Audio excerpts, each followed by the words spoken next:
ప్రకారం ఉండాలి అంటారు.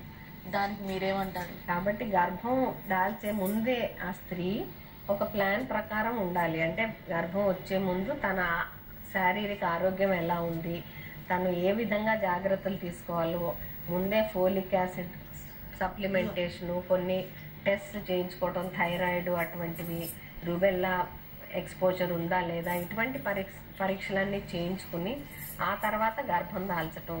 గర్భంతో ఉన్నప్పుడు కూడా ఆహారం మరీ మితిమీరి ఆహారం తినకుండా, ఎందుకంటే 9 కిలోలు 12 కిలోల వరకే బరువు పెరగాలి.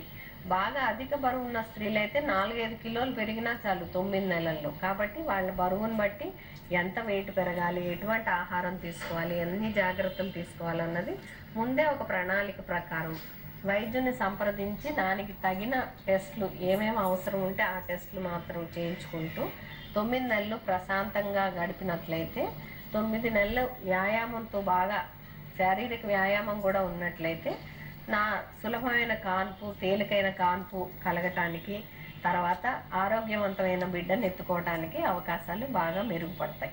Thank you so much doctor గారు. మా సివిఆర్ హెల్త్